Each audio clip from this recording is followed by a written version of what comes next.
di jalan Allah. Ini Masjid Enam Syuhada lagi dikunjungi sama Ketua Hilmi. Modal awalnya berapa Pak Yudi Pramuko? 750.000 Rp750.000 aja. Jadi ini 500 jutaan nih barang. Sekarang udah habis 310. Masya Allah, tuh udah pakai keramik, laponnya tinggal. Granit tuh kayak marmer. Tuh, Masya Allah nih, sampai juga kita ke sini. Masjid Enam Syuhada, ngapa namanya Masjid Enam Syuhada, Ya, Pak Yudi? kita mau mendokumentasikan perjuangan dakwah nama anak muda pengawal Habib Rizik Syihab itu. Masya Allah. Yang dibunuh sama orang jahat di kilometer 50. Kilometer 50 ya. Itu kan simbol memperjuangkan dakwah itu kita harus memberikan segalanya untuk Islam kan ya, untuk Masya dakwah Islam. Allah. Dan nama anak muda itulah yang sudah memberikan segalanya untuk Islam. Masya Allah. Apa nanti nama pemuda itu ada juga di sini mungkin diterapkan? Mungkin namanya 6 syuhada. 6 syuhada itu, Iya, 6 syuhada dipasang di sini, 6 syuhada. Bip Ali, apa yang dikomentarin dari ini semua, Bip Ali? Masya Allah, luar biasa. Dari uang 700.000, kalau pengen ternyata bisa. Bisa. Allah kirim. Tuh, bisa. Ya, dengan Masya. dengan masuk satu gang kecil, tapi Bapak ini luar biasa. Kecil tuh. Oh, Masya Allah ya. Satu call aja. Masya Allah. Perjuangan Pak Yudi Pramuko, YouTuber sejagat paling tua. Tertua di semesta. Tertua di semesta. Masya Allah. Tukang donat. Tukang donat. Tukang donat dari Paru. Ini saya laporkan dari lapangan ini, langsung dari Masjid Enam Syuhada. Masya Allah. Dan ini dia. Dalam lihat ah. Tuh lihat tuh masjidnya, tuh imamnya di situ tuh. Malam-malam lagi kita. Masya Allah. Masih kurang nih. Atapnya katanya transfer aja dari rekeningnya di bawah tuh. Assalamualaikum warahmatullahi wabarakatuh. Saya Yudi Pramuko, tukang donat dari Parung YouTuber tertua di semesta. Semoga sehat selalu ya penonton channel Pesantren Jalali. Allahu waliyuna fid dunya wal akhirah. Allah itu pelindung kita di dunia dan di akhiratnya. Semoga kita bisa melewati kehidupan dunia yang sementara yang penuh dengan tipu daya ini, al-hayatul faniyah, dalam kehidupan yang fana, dan berhasil menyeberang pada kehidupan yang nanti kita nggak mati-mati lagi, al-hayatul baqiyah, kehidupan yang kekal. Hari ini saya mau membandingkan bagus mana pemerintahan SBY atau pemerintahan Jokowi yang sama-sama 2 periode dan sama-sama dipilih langsung dan sama-sama di dalam alam reformasi. Kesimpulannya, kepemimpinan Pak Jokowi itu jauh lebih buruk ya dibanding SBY. Kita lihat satu-satu, kita analisa, ya mungkin analisanya nggak secanggih Refli Harun atau Rocky Gerung atau orang-orang. Ini analisa tukang donat ya. Kita lihat SBY itu mengucapkan terima kasih ya di depan rakyat Aceh terhadap FPI, Front Pembela Islam, dan bicara langsung ya dengan Habib Rizik, disaksikan oleh masyarakat Aceh waktu SBY itu datang ke Aceh, di mana tanpa Front Pembela Islam nggak tahu katanya siapa yang nolong mayat-mayat dan menguburkan mayat itu. Sekitar 135.000 ya, ribuan laskar Front Pembela Islam itu turun di Aceh dalam peristiwa tsunami. Jadi SBY mengucapkan langsung terima kasih itu ke FPI di depan masyarakat dan tokoh-tokoh Aceh, dan Aceh mengakui jasa dari Front Pembela Islam di saat ormas lain itu tidak ada yang turun kecuali Front Pembela Islam. Sekitar 200.000 yang jadi korban tahun awal kepemimpinan SBY, yaitu tsunami, tragedi kemanusiaan yang luar biasa. Allah coba ya dengan tsunami yang menggulung Aceh.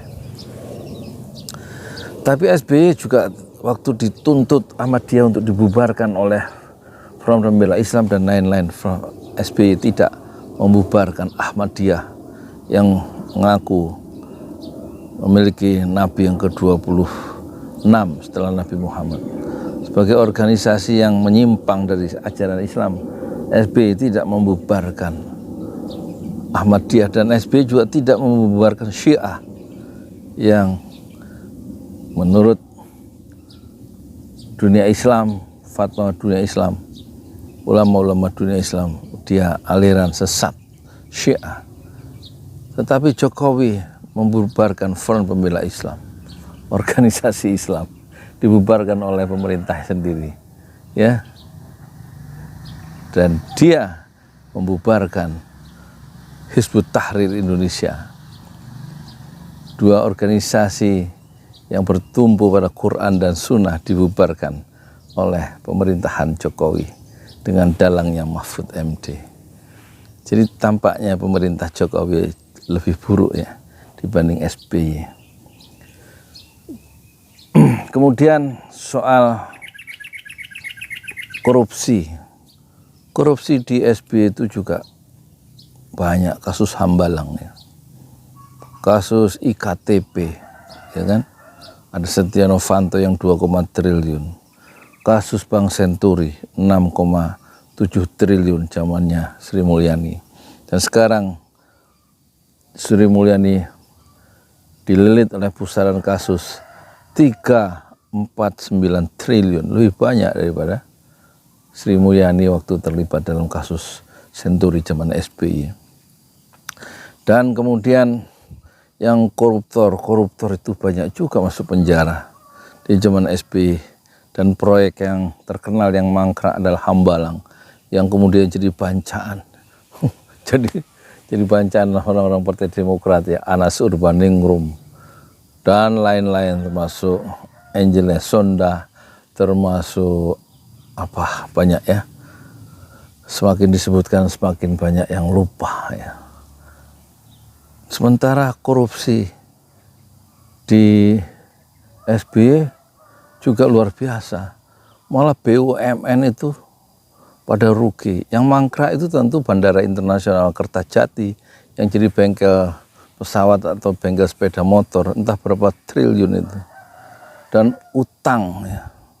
Oh ya, sebelum utang ini tentu koruptor itu juga banyak di era sekarang itu.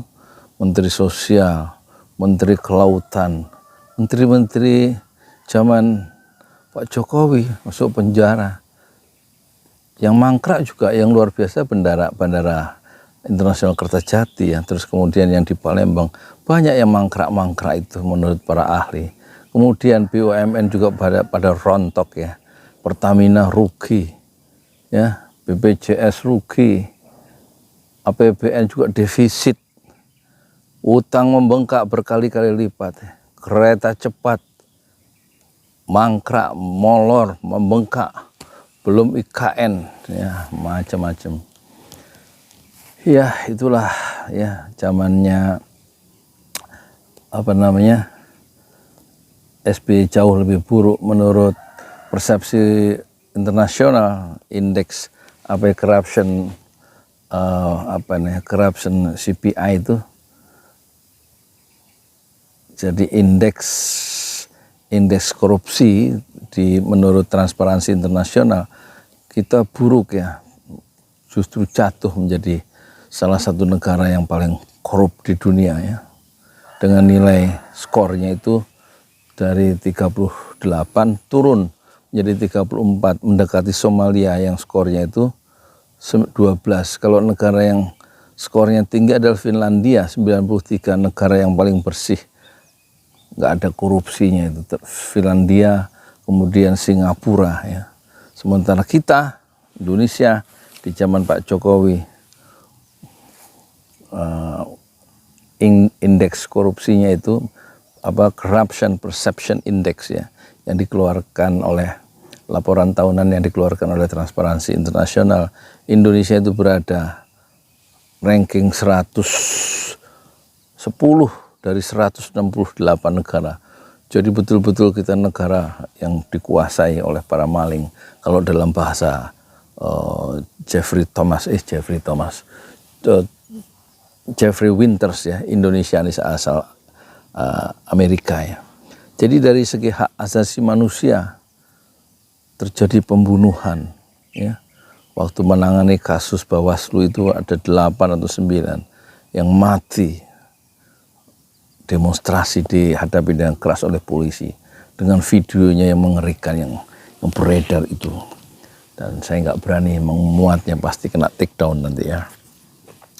Terus pembunuhan ya yang tidak sah secara hukum di kilometer 50. Pembunuhan itu tidak pernah terjadi di zaman SBY ya, pembunuhan itu oleh aparat.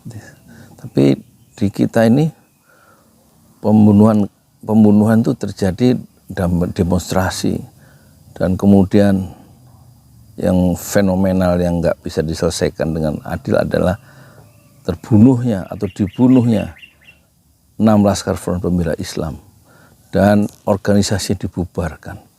Bukan hanya FPI yang dibubarkan, bukan tokoh-tokoh teras yang ditahan, bukan 90 rekening tokoh-tokoh FPI yang dibekukan, tapi juga HTI, Hizbut Tahrir Indonesia dibubarkan. Itu pembubaran ormas itu nggak pernah terjadi di zaman SBY. Belum profil internasional SBY begitu cemerlang ya, diakui ya, dalam fora internasional, sementara Pak Jokowi mungkin karena kapasitas intelektualnya itu tidak memiliki peran yang signifikan dalam peran-peran internasional Indonesia kita.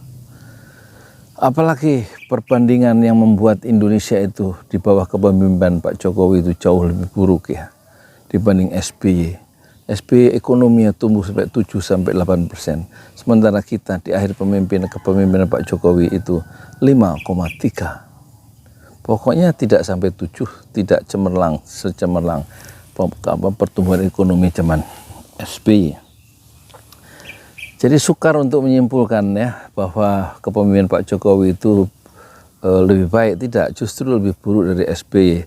Pertamina rugi, BPJS rugi, korupsi Jiwasraya, Asabri, kemudian BUMN Waskita Karya rugi, PLN rugi, Garuda rugi loh. Piye toh? Semua kok jadi rugi. Padahal kata pengamat kita bayar cash, tapi kok kita beli bensin cash, Pertamina rugi gitu katanya ya. Kita bayar pajak rajin, tapi APBN defisit. Loh, ini di mana yang salah ya? Salahnya dalam leadership Pak Jokowi ya. Sementara di akhir kekuasaannya Pak SBY meninggalkan warisan ya yang sangat bermanfaat untuk jutaan orang, yaitu menandatangani undang-undang BPJS dan undang-undang dana desa. Setiap desa mendapatkan dana 1 tahun 1 miliar sampai 1,5 miliar per desa, karena undang-undang yang ditandatangani oleh SBY di akhir kepemimpinannya. Itu juga BPJS, sehingga kita masuk rumah sakit itu lebih tenang, nggak usah bawa uang ya, istilahnya masuk dulu, ditangani dan dipermudah lewat BPJS itu.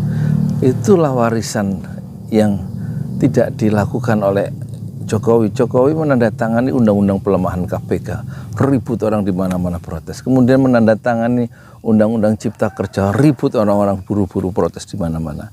Jadi sebenarnya kepemimpinan Pak Jokowi itu membela siapa?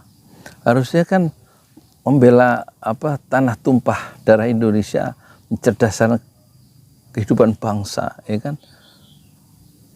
Dan memihak kepada kepentingan nasional, tetapi justru dipersepsi oleh para pengamat di era kepemimpinan Pak Jokowi inilah berpihak bukan kepada menengah ke bawah, tapi justru berpihak kepada penguasa, berpihak kepada pengusaha, berpihak kepada oligarki dan lain-lain.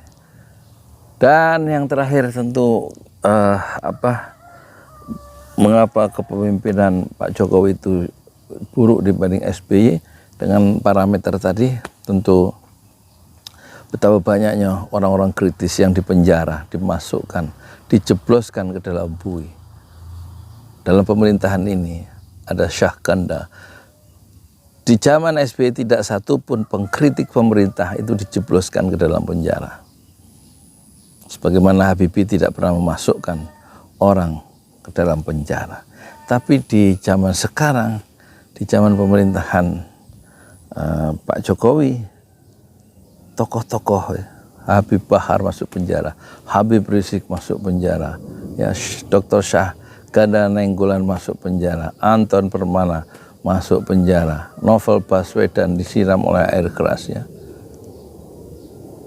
Dan tokoh-tokoh Gus Nur masuk penjara, Bambang Tri masuk penjara, luar biasa ya. Jadi pemerintah itu diadakan untuk apa? Kalau menurut saya pemerintah diadakan untuk membahagiakan rakyatnya dan mensejahterakan rakyatnya sendiri, dan tidak untuk membahagiakan kelompok lain yang lebih mapan, yang lebih established. Saya di Pramuko, tukang donat dari Parung Ijur, tertua di semesta. Fasbir sabrun jamila, bersabarlah dengan kesabaran yang indah. Selebihnya Anda boleh komentar ya. Dan setiap komentar saya baca, tapi tidak saya respon, tidak saya jawab. Tapi insya Allah saya baca satu-satu, yang pro ataupun yang kontra. Assalamualaikum warahmatullahi wabarakatuh.